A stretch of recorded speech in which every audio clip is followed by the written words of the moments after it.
Pledge allegiance.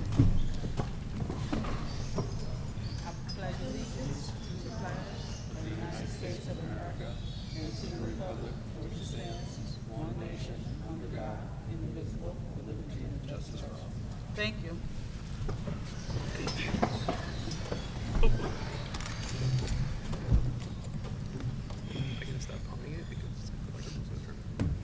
Leslie, whenever you're ready.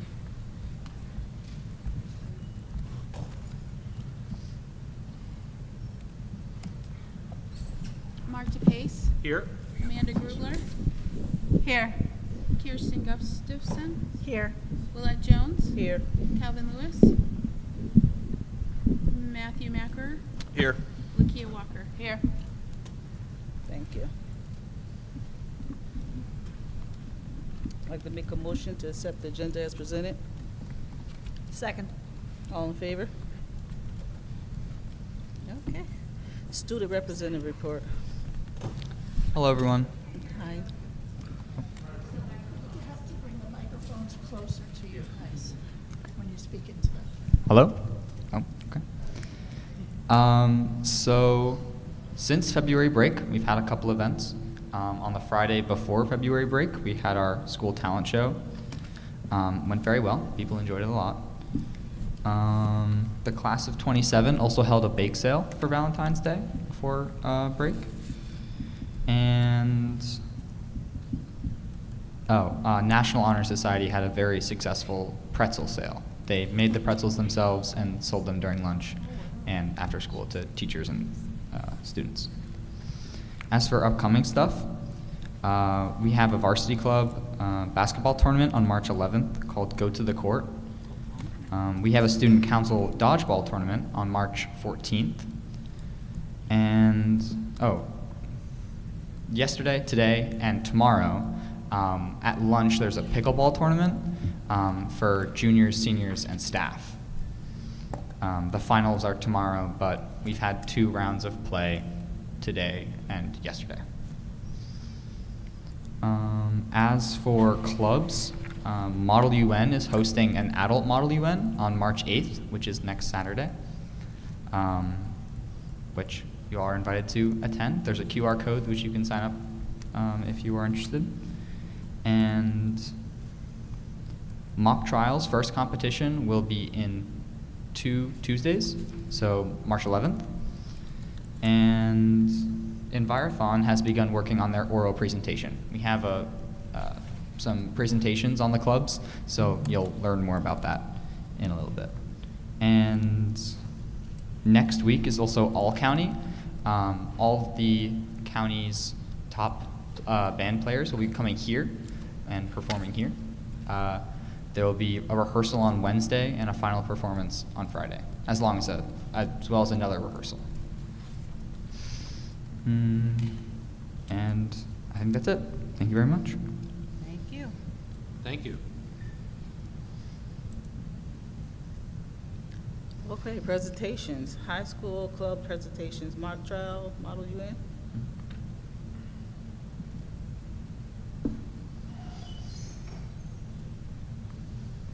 Hi, I'm not mock trial, I'm Model UN. My name is Shannon Sullivan, and I'm the advisor for Model UN. And I thought I would do something a little bit different. I thought I'd actually give you guys a chance to actually see what we do in our first meeting when you first come to Model UN. So, when you get this, you're going to fold it so that you can have your country facing towards me. And then you'll see on the back, there's a couple of bullets on the back so that the first time you come to Model UN, we don't expect you to do research because there's a lot of jargon and a lot of process that you don't encounter unless you are actually in Model UN. So the first time that you come, you get your country. And what we do is we have the students take it and hold it and the country in the front, and then they have their positions right here on the back. And so how it would run would be something like this. I am not supposed to run any of this. Model UN is all student run. It's not run by adults. I do chair because we want to have the students in school to be able to participate. So we might start off by doing something like The United Nations Human Rights Commission for Refugees is now in session. Are there any points or motions on the floor? Canada. Motion to open the speakers list. The motion to open the speakers list has now been put onto the floor. Will all participants who would like to see the speakers list open, please raise your placards indicating that you would like the speakers list to open. That motion having passed, Canada, would you like to speak first or last? First, please. Okay, Canada, you now have the floor. And then, well, typically I'd go up and speak, but Canada is a country who recognizes its unique place and is willing to accept all refugees, climate, war, or other disaster-related events. And we're excited to form a group and create a paper that will solve all of the problems we're here to discuss today. I yield my time to the chair. Thank you, Canada. So then at that point in time, what winds up happening is that you have your own positions on the back of your placard. And what we do in Model UN is we spend the day brainstorming and coming up for solutions for whatever the problem is. So if we were doing something on refugees, you would come together with other groups and people. And first we have informal discussions where people try to make blocks. And then after they make blocks where they have a group of people that they agree with, they then have to create resolutions based on non-governmental organizations, real United Nations laws and treaties that have been passed, and financing that has to be legitimate as well. So that's how we introduce students to Model UN, so that they can come for the very first time having no information, no research, anything. Anyone can just walk in the door and they can immediately start participating with Model UN. And then we kind of ramp it up from there. So after that, we'll then take you to New York City generally, or now that BARD is now doing Model UN conferences again, we're going to be going to BARD at the end of March. And then you start competing with more students. So we go to Horace Mann, which is the largest single-day East Coast conference. We go to Dalton, which is the second largest East Coast conference, and we compete against elite private and public schools from all over the East Coast. And then once we've done that, we get some things that get a little weird, so you can see sometimes for things like we have committees called crisis committees where we take imaginary ideas and we use the Model UN procedures for those.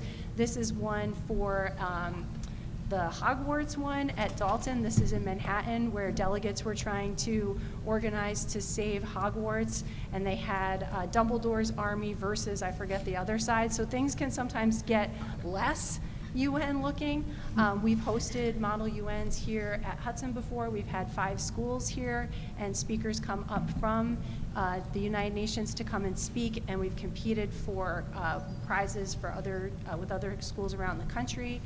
And we've also gone to Harvard. So last year, Model UN went to Harvard, where we competed against 4,000 students from all over the world. Thomas was there as well, and our students did amazing, really, really amazing. They were in the heat of it. They were able to get up to what we would consider, I guess, like your finals, which I can't really explain in Model UN language, but we were able to compete very well, having competed locally with the New York conferences down at Dalton and Horace Mann as well. We have experience competing against some of the toughest travel teams in the world because we do go to these conferences. So as Thomas mentioned, we are going to be doing a Model UN down at Hudson Hall on March 8th. We thought we'd let adults give it a try if they would like to come as well. And you can contact myself or Thomas, who is one of the executives for Model UN, to find out more information about Model UN. We want to say a sincere thank you to all of the support that the board has given us for both funding to go to Harvard, as well as considering mock trial, Environ, and Model UN as academic teams, which now enables us to get transportation the same way that our athletic teams do, and that has enabled us to focus all of our energy on just research and organizing instead of on fundraising. So thank you very much for your support, and if by the end of this time period where we had been doing our competition, if you had created the winning resolution and you had participated and written and organized and managed to I'm going to organize the people that were with you. You win this, which is the grand prize of all things Model UN, which is the gavel. And the gavel will have a metal band on it that says Best Delegate, and this is what we're all competing for all the time. So thank you again for your support, and thank you for continuing to keep this going at our school. Thank you. Amazing. Thank you.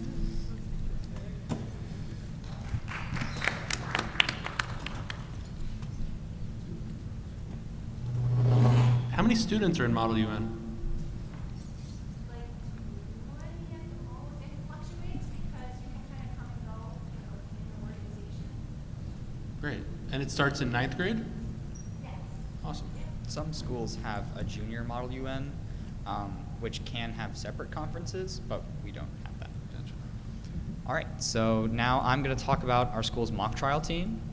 Just so you know, I'm president of this club. I was elected president for last school year as well, and I hold it very dear to my heart.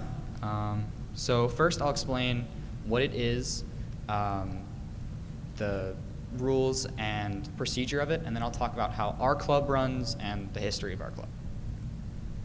So first off, what is mock trial? Mock trial is ran by the New York State Bar Association.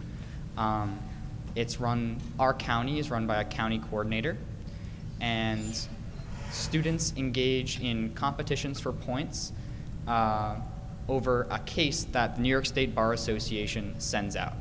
These cases mimic those of real life, though they have different names, different places, and are always centered in Nirvana, New York, which is a fictional place. So each team has 13 roles. On the plaintiff or prosecution, there's 6 roles, and on the defense, there's also 6. And there's one timekeeper, which can be played by anyone, but it is necessary to have one during a competition. Both sides need to be played by an individual mock trial team. So say you only have 6 or 7 members, you have to play both sides, but if you have 12 or 13, you have enough for each person to just be one role. As of right now, we have 16 members. That was a little more in the beginning of the year, and it was very unique. I don't think we've ever had that many people be in a mock trial meeting before, which was very nice. Our advisors are Mr. Max Schneller and former teacher, Miss Sally Nairmore. So, how a competition works is a competition is judged and scored by either a New York State Bar Association attorney or actual judge. So local competitions between our county teams are scored by scored by attorneys, and then our county finals and sectionals and beyond are scored by actual judges. So for over 15 years, Judge Koweek, if you guys are familiar with him, our county judge, was our county finals judge, but he's now since retired, so we have a new county final judge.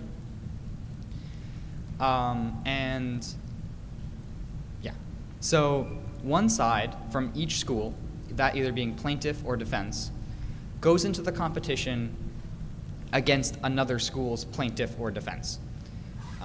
This year, we're 3 teams competing in the county, so both sides, our plaintiff and defense, will go against each other school's plaintiff and defense, which is a good change from last year where we had only 4 competitions. This year, last year we only had 3 competitions. We'll have 4 this year. On each side, as I said, there's 3 individuals. This is split between lawyers and witnesses. There's 3 witnesses and 3 lawyers. Each witness is paired with a lawyer, and those 2 people will work together throughout their time working on the case. Both sides start by presenting an opening statement and end by presenting a closing statement, much like in a real court case. Witnesses also receive direct examination questions and cross-examination questions, both which are prepared by the lawyer for that witness. The friendly lawyer prepares the direct questioning, and the opposing lawyer prepares the cross questions. Directs are open response, crosses are yes and no. Questions are always subject to objection, and those objections are the same as in a real courtroom. Objections are also always up for contention from the other lawyer. And then the judge assigns points to sides based on opening statements, closing statements, direct questions, cross questions, and other things as well. If you look behind you, this is the scoring sheet. And sorry.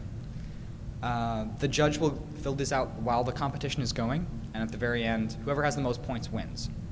The win is not based on which side wins the case. So the judge can say that we rule in favor of the plaintiff. However, the defense got more points and they won. Sorry. As for an impact on students, so students face real-time, on-your-feet thinking, critical thinking, and creating arguments on the spot. For example, if you're objected to on a question you didn't think you were going to get objected to, you have to defend your question, and you have to make sure your question goes through. Otherwise, you will lose points. This is also a great confidence builder. You're speaking in a competitive form for long periods of time in a very high-stress environment. You're also working together with each other for 6 months. You become really close with your teammates. Kids from different grades, friend groups, join this club and have a new place to be. You also research real case law. Each case is supplied with New York State cases that are up for reference within closing and opening statements to try to get your team to win. And in any further careers or paths that a student takes, these skills are applicable.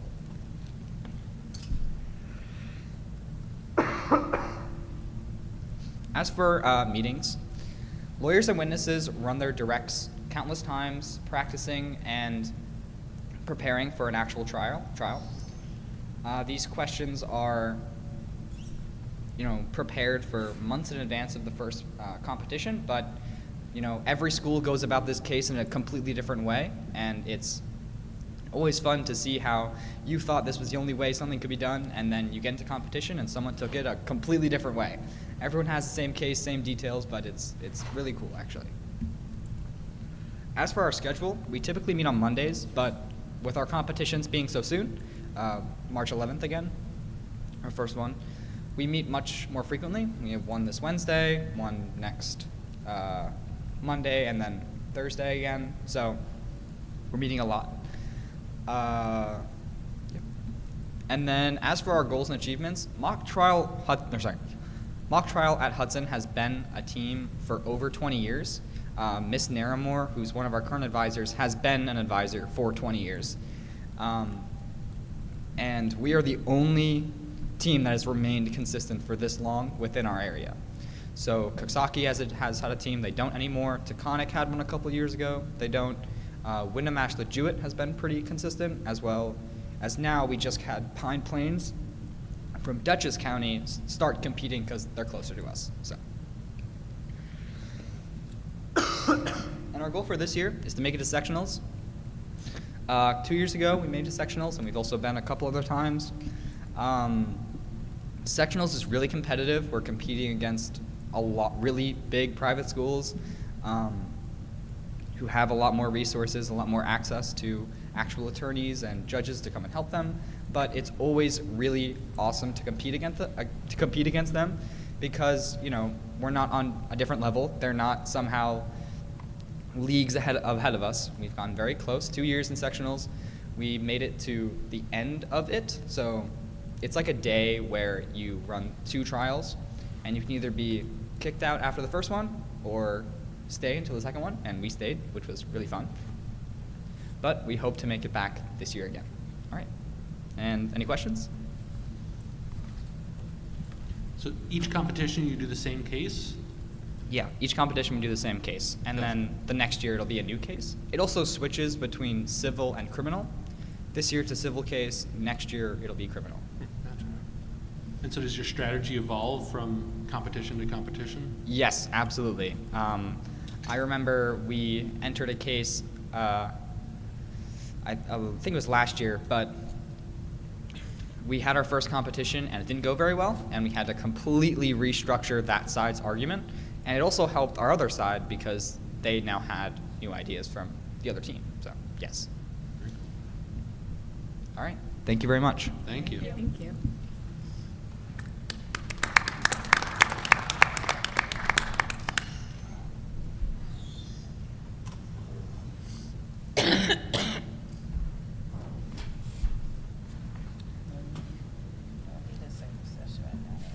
Hello, my name is Autumn, and I'm currently the president of the Environmental Club and am a 4-year member of Envirathon. I am Anthony. I am the vice president of the Environmental Club, and I am also a 4-year member of Envirathon. Envirathon is a competition where students get to go and learn about the environment through multiple different topics, such as ecological aquatics, forestry, soils and land use, a current issue that changes every year, wildlife, and an oral presentation. And our high school Envirathon team currently has 17 members. We meet twice a week throughout the entire year, as our competitions are our last competition is in late May.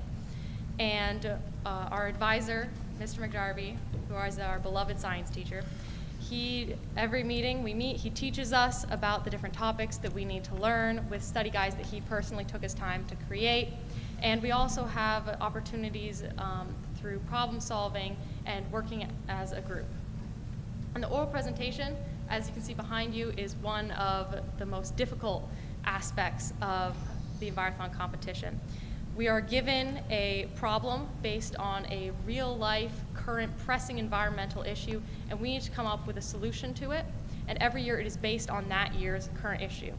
And this year it is based on forestry in the Adirondacks. This is some snapshots from oral presentation we've created in the past, which was based on renewable energy. At Envirathon, students get the chance to learn many things about the wildlife of New York, and we learn to identify them based on pictures, tracks, sounds, feathers, and general things like that. We also need to learn about the amphibians and reptiles of New York, and we learn about many things about the wildlife, such as their behavior and their habitat. Aquatics, similarly to wildlife, has a large identification component. We have to be able to identify a number of different New York fish species, macroinvertebrate species, and there is also a lot of terminology associated with aquatics, and the breakdown of limnetic anatomy. And as you can see with stream order up there, it includes a very complex development of the streams and of the lakes. We also get the chance to learn about forestry. We learn to identify trees based off of their bark and leaves, and we learn about many different forestry categories and topics, such as tree anatomy and silviculture. Soils and land use, to most people, is one of the most boring subjects of Envirathon, but it has personally become one of my favorites. We learn about soil structure, soil texture, consistency, and how soil affects all of living ecosystems. This is a picture from last year's regional competition. At these competitions, multiple teams from Hudson will go to the competition, and they will compete against many other teams from different counties. And there are different levels to the competitions. So there is a state competition, a regional competition, and a national competition. And at regionals, as you can see, although it is a multiple choice test on paper, it has a lot of hands-on experience, and we get real field experience doing things like measuring trees with Biltmore sticks or trying to figure out soil layers in a soil pit. And it is overall a really exciting experience where you get to work as a group and also test your knowledge of things that you've been studying for an entire year. These are pictures of awards that the Hudson teams have received over the years from regional competitions. And a step up from regionals is states. It is more difficult competition, more rigorous. Once a team has won in their county, they move on to a state competition, which has happened at various locations such as Hobart, William Smith, and SUNY Cortland. This year it'll be happening at SUNY Cortland same as last year. But as you can see, there are many counties that send teams, and we all compete against each other during a 2-day competition. The first day is designated to the oral presentation, and the next is with the 5 multiple choice tests. And this is after a much more difficult test than the regional competitions awards that Hudson teams have received over the years from state competitions. And these photos also just showcase how it is not just the competition that Environ is all about. We also have fun, form bonds, and it is much beyond the test of the Environ competition. Lastly, we would like to boast the accomplishments that the Hudson teams have won over the years. We are regional champions 2 times, we are Columbia County champions 11 times, and at states, we have 8 top 10 finishes, 5 top 3 finishes, 2 top 3 finishes, and we have one first place in different categories such as wildlife, soils, forestry, and a second place in oral presentation. And this year, we are hoping that we will win states and get to nationals, because although Hudson has never done it, a team that we have been on in the past has gotten second at states, which was also the first place of a public school in New York State. So Hudson currently holds the title as the best public school at Environ in New York State. So we hope to bring it to the entirety of school system in New York and possibly bring it even to nationals as well. And are there any questions? No, you forgot to mention that our Environ team have sat with royalty. Last year, we were chosen out of maybe, in the Cap region, I think one of 2 schools in the Cap region, to sit down with the King and Queen of Denmark to discuss climate change. So our Environ team has sat with royalty. I didn't want you to forget to mention that. Yes.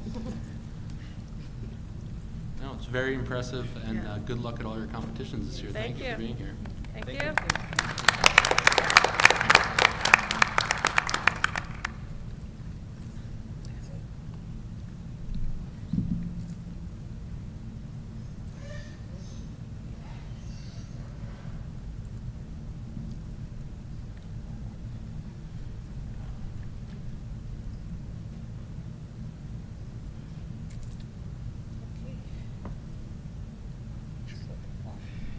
No need for early executive session at this time.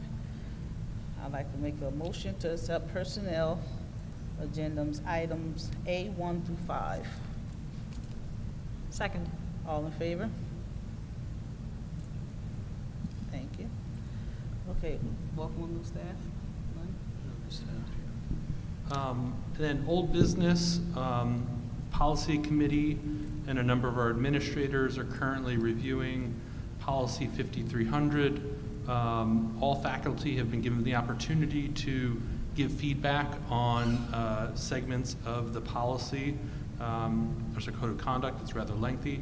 They're given different segments to give feedback on, and once we have all the feedback compiled, we'll generate a new policy later this spring, at which point it'll be presented to the public and have a 30-day public comment period. So that's underway in policy. Facilities committee was supposed to meet earlier today, but that meeting was postponed, and they will meet next week and have a update at the next board meeting.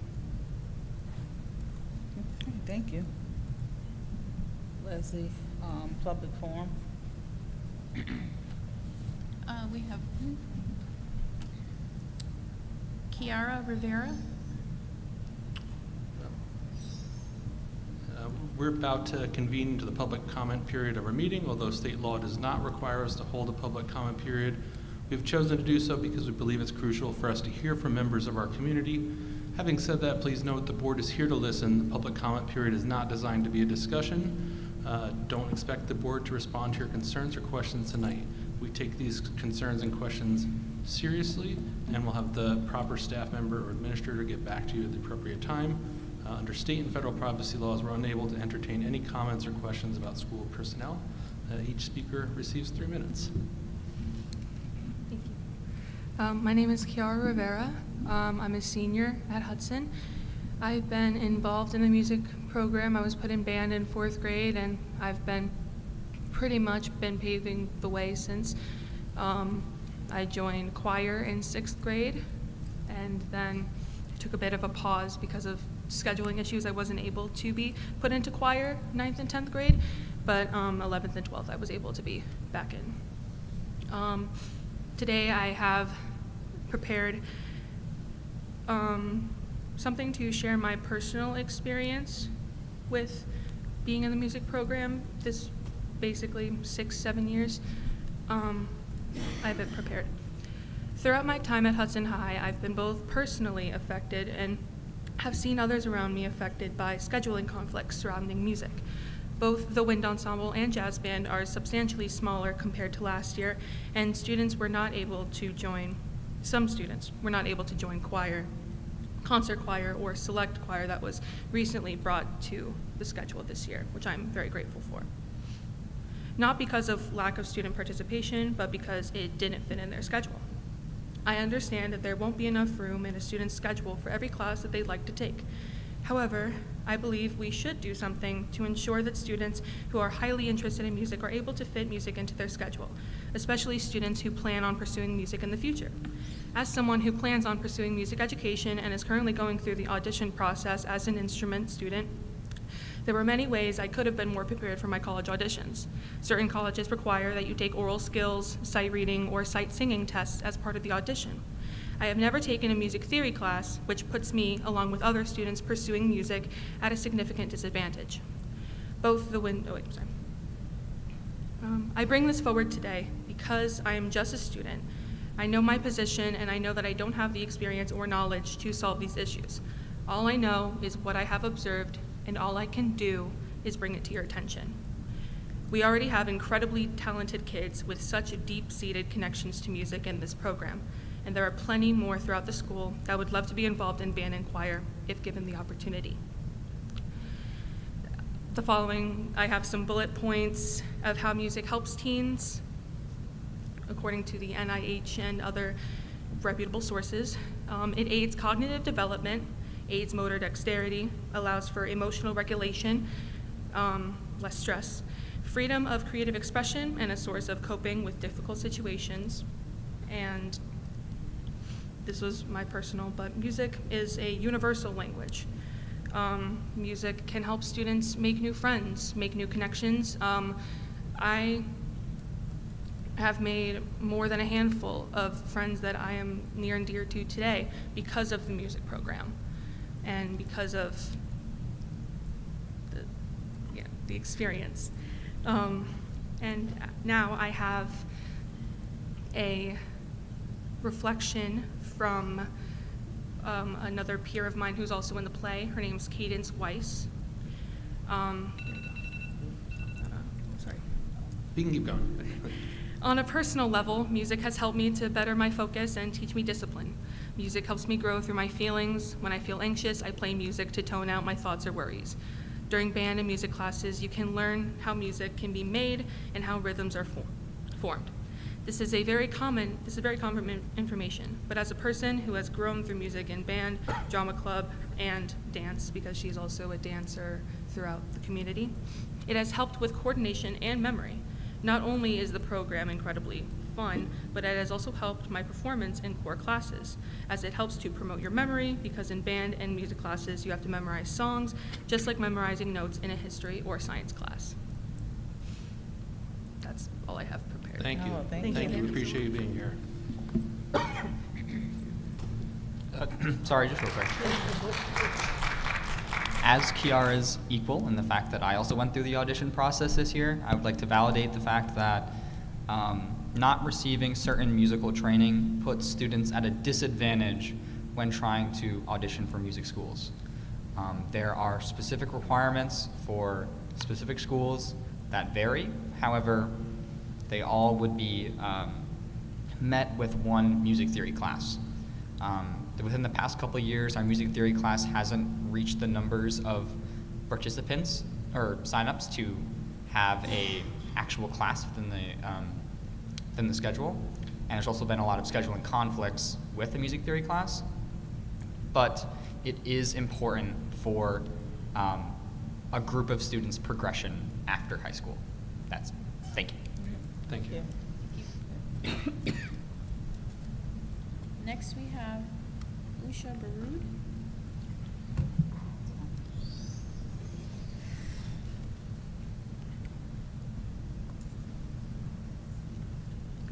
Hello, everyone. First I wanted to say how uplifting it was to hear the clubs. That each of the clubs, they spoke with nothing in front of them, no prepared speech, really just from their heart and their interest. And, I commend the school for that, to spark that flame within them. I'm here, really, it's not it's a comment on how hard it is to hear.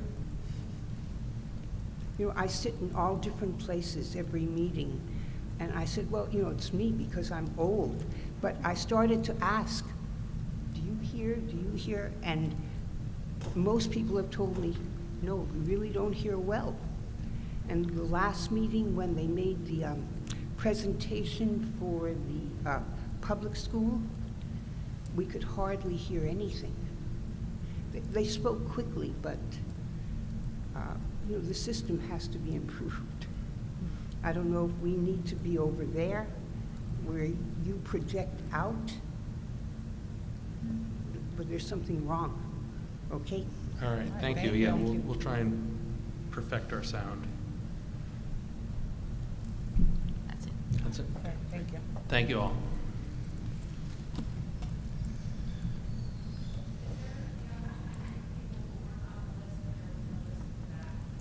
There's a second session, so if you'd like to sign up, you can still sign up here.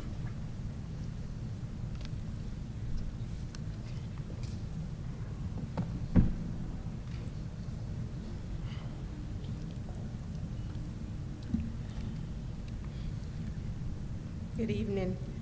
Tonight, my superintendent's report will begin with Spotlight on Excellence for our staff. And so what the Spotlight on Excellence, it's given to a faculty or staff member that is caught doing something great, which is worth spotlighting.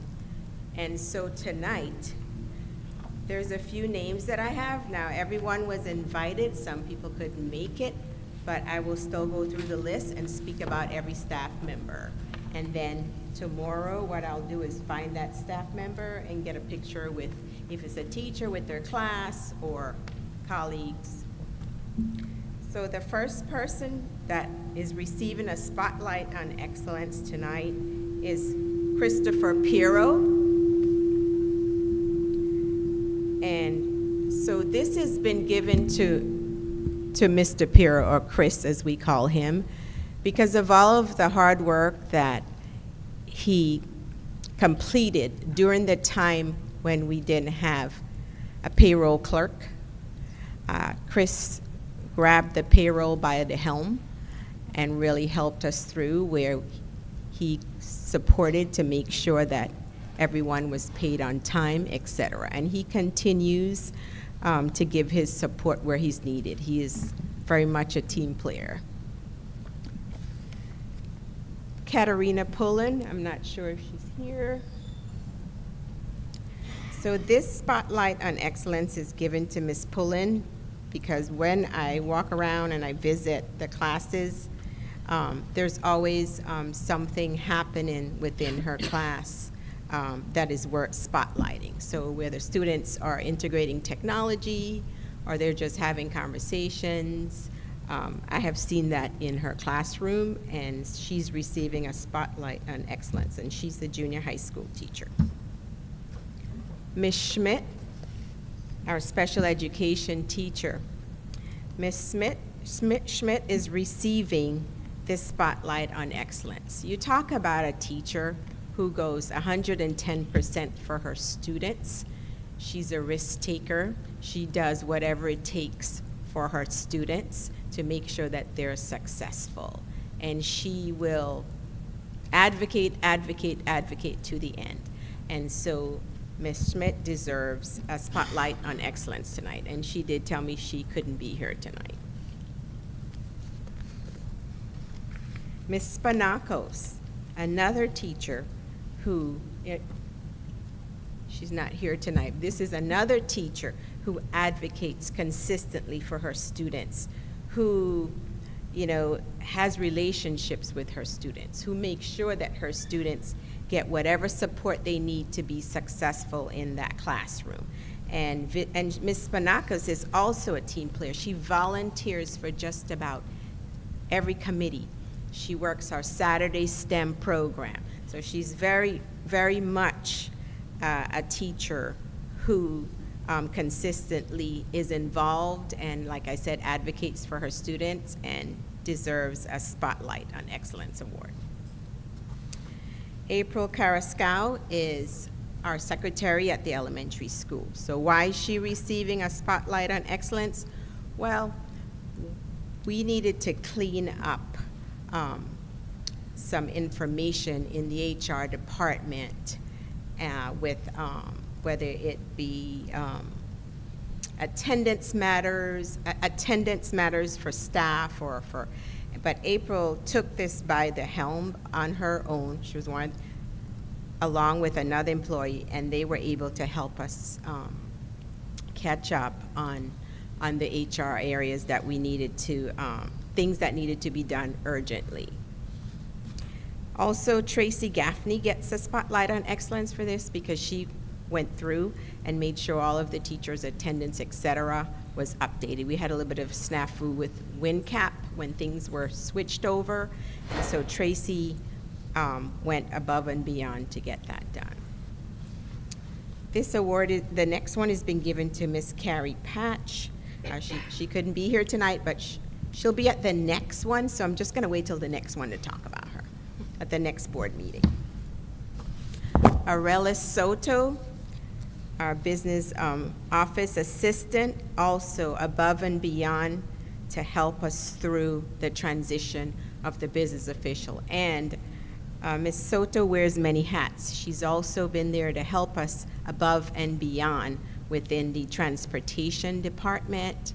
And she's the go-to person for registration. She's bilingual, and she's gone above and beyond for helping us in those areas and just holding things together in the business office through the transition of the business official. We have Mr. Makowitz, TA, again, just an employee who goes above and beyond for students. He's also here on the weekends working for the STEM program. He volunteers for many other programs throughout the district. All right, there ends our Spotlight on Excellence for this evening.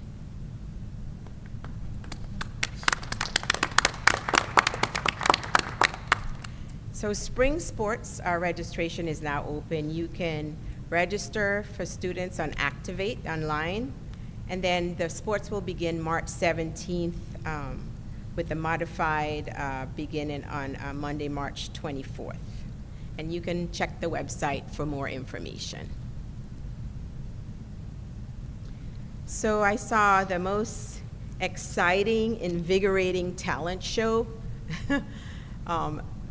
just before we left for the break. Wow, our students are really talented in the district. I couldn't stay for the whole thing because I had some other things going on, but I stayed for a while, and the talent that I saw and the acts and the singing and the rapping, et cetera, was just phenomenal. So Next time you hear that the Multicultural Club is putting on a talent show, I will make sure you know so you can just stop by because it's really worth seeing. I also had the privilege of being chosen by Columbia Green to participate on a panel that advised their headhunters or the recruitment firm for their next president. So I was able to sit in a panel and talk about the qualities of the next Columbia Green president. Also, just for fun around the office, I had a hot chocolate bar in central office. Thank you, Leslie, for your support. We had chocolate bombs that, could, hot chocolate that actually could explode, and all these neat toppings, etc. So it was a great way. We did that on Valentine's Day. At the elementary school, they created wooden toolbox, and pretty much the activity was ran in the elementary school by the Trades Workforce Coalition, and it was also members of the Harrington Building Supply and Questar BOCES. And so as you can see, the students made some great toolboxes, which I thought was very creative, getting those hands-on type of activities and still creating things like toolboxes. I think that's it's very important today, because a lot of times we know that sometimes our students, we're pushing technology, but some of these things that we did as student, woodworking, et cetera, still, I think they still need to be exposed and have the experience. Second quarter honor roll at the junior high, all students who had honor rolls, who made the honor roll, there was an assembly, they were given a certificate, and then just on the 31st, they had a grade level assembly and for students who had perfect attendance in December. And I do want to give a plug for the junior high school. Their attendance rating has been really improving this year, the student attendance rating, which is great. Thank you. Thank you very much.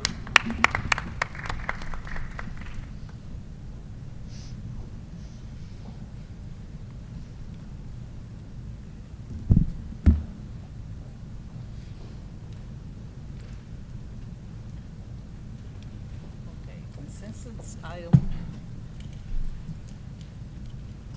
I'd like to make a motion to accept consensus items A through I. Second. All in favor? Okay, let's the public forum. Christine Jones. Ms. Jones? Ms. Jones?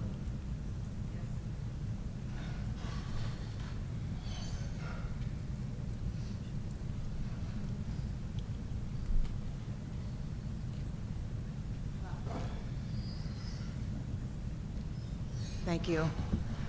Happy New Year. I haven't seen you since last year. I'm here because I had a board meeting today with the Hudson Development Corp. I'm the president, Christine Jones, you remember me.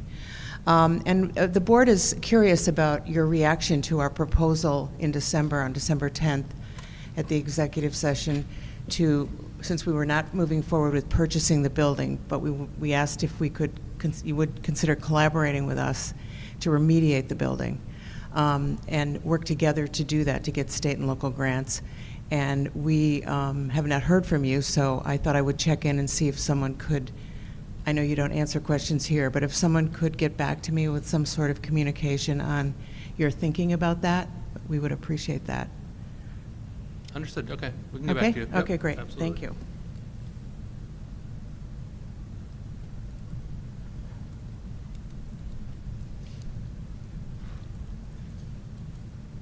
Tiffany Martin Hamilton.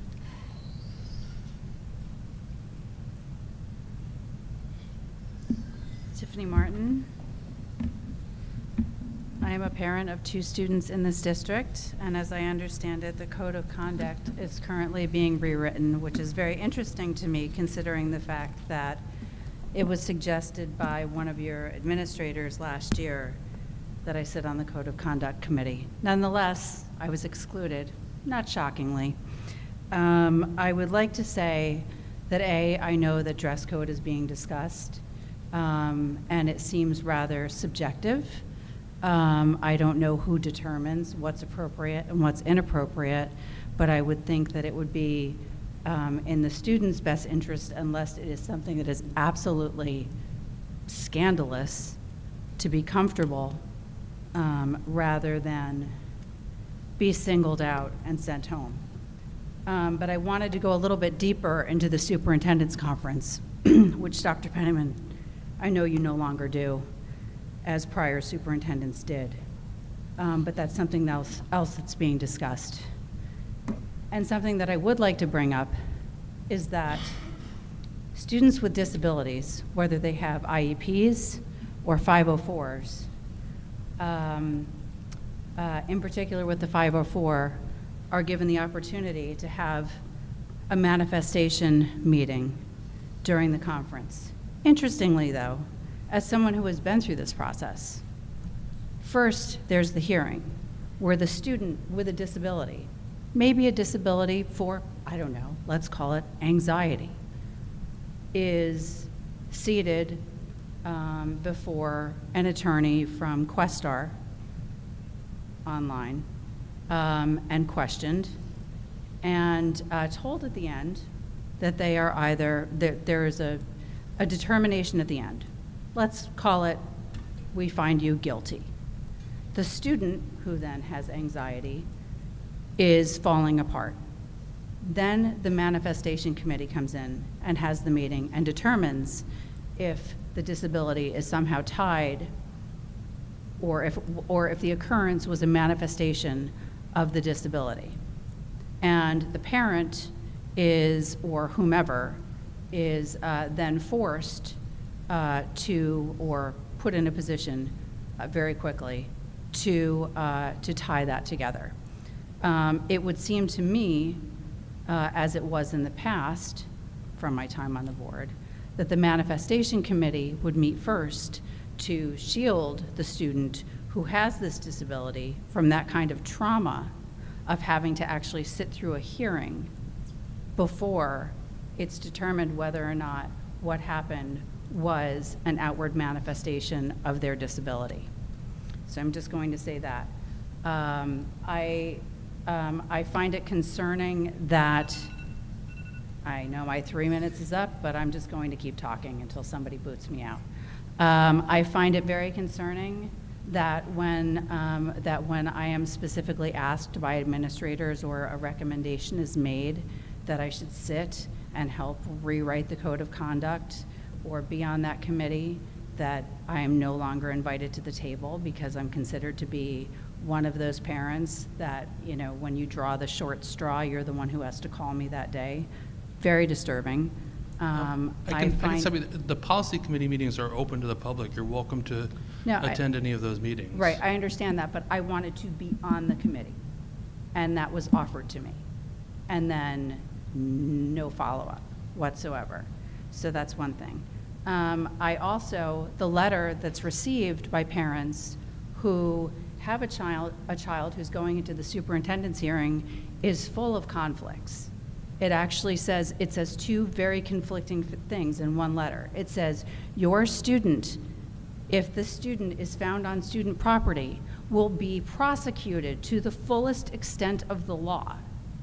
Then later in the letter, it says, your student, you should get in touch with the tutoring center to make arrangements for your student. Now, in a litigious society, right, and in a society where kids are getting in a lot of trouble for a lot of things, I, as a parent, would not send my child to school when it says, if that child is found on school property, they will be prosecuted to the fullest extent of the law. Can I suggest that you submit these? No, I'd like to finish my comments. Thank you. I sat on this board for 4 years, busting my butt. So I would like for somebody to listen to what I'm saying, because frankly, what happens in this school district and what I pay a tremendous amount of school taxes for is appalling. So I would like my words to be heard. Thank you. So In terms of the code of conduct, I've walked through these halls. I've heard these mouths. I've had my child thrown down on their head and had to go to the emergency room for it. There is no such thing as sanity. And really, the parents that are the most affected, no one wants to hear from us because we're the problem parents, when in fact, the district is the problem district. And this board and its administration is a tremendous problem. So I'm going to ask everybody sitting here to do something about it, because frankly, it's an embarrassment, and it is a huge disservice to our kids. And I don't mean my kids or any other kids, I mean all of our kids, because as parents, every kid in this district is our kid. Okay, so I ask that when a parent is proactive and says, this letter's a mess, let me help you rewrite it. Let the parent help. You can run it by legal after. I'm sorry, am I bothering you? Yes, you are. Well, you know what? I don't really care because the district really bothers Okay, me. You can be done. Yeah, so can you. Thank you. Have a great night. You too. And by the way, you're all fucking elected. Whatever.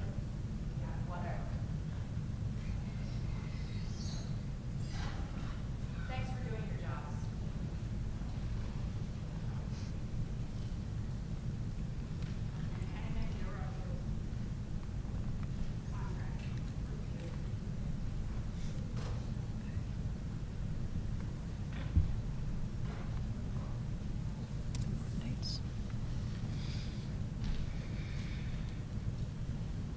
Okay. Important meetings. Policy Committee meeting, March 11th, 2025, 5 to 5:45 p.m. at the high school library. Board of Education meeting, including Budget Committee Workshop, March 11th, 2025, 6 p.m. at the high school auditorium. Facilities Committee meeting, March 25th, 2025, 4 to 5 p.m. in the district conference room in the high school. Policy Committee meeting, March 25th, 2025, 5 to 5:45 p.m. in the high school library. Board of Education meeting, including Budget Committee Workshop, March 25th, 2025, at 6 p.m. in the high school auditorium. At this time, we do have a Willette, need. Did we say facilities was meeting next week? Yeah. On It's not. Tuesday? When's it? What day are they meeting? Oh, next Tuesday. Oh, next Tuesday. So that's not. March At what 4th. time? March 4th. Okay, facilities committee meeting, March 4th at 4 p.m. Where? At the District office conference room. Okay, thank you. Have a lovely evening.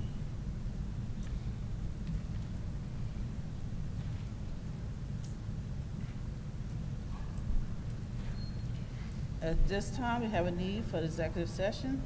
Be it resolved, the Board of Education enters in executive session at 7 p.m. for the purpose of proposed acquisition, sale, or lease of real property, discussing employment history of particular persons, and to appoint Mark Pace as clerk pro tem, discussing real estate.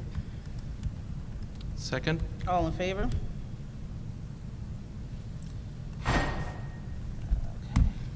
There'll be no further business after this executive session. Thank you all for being here.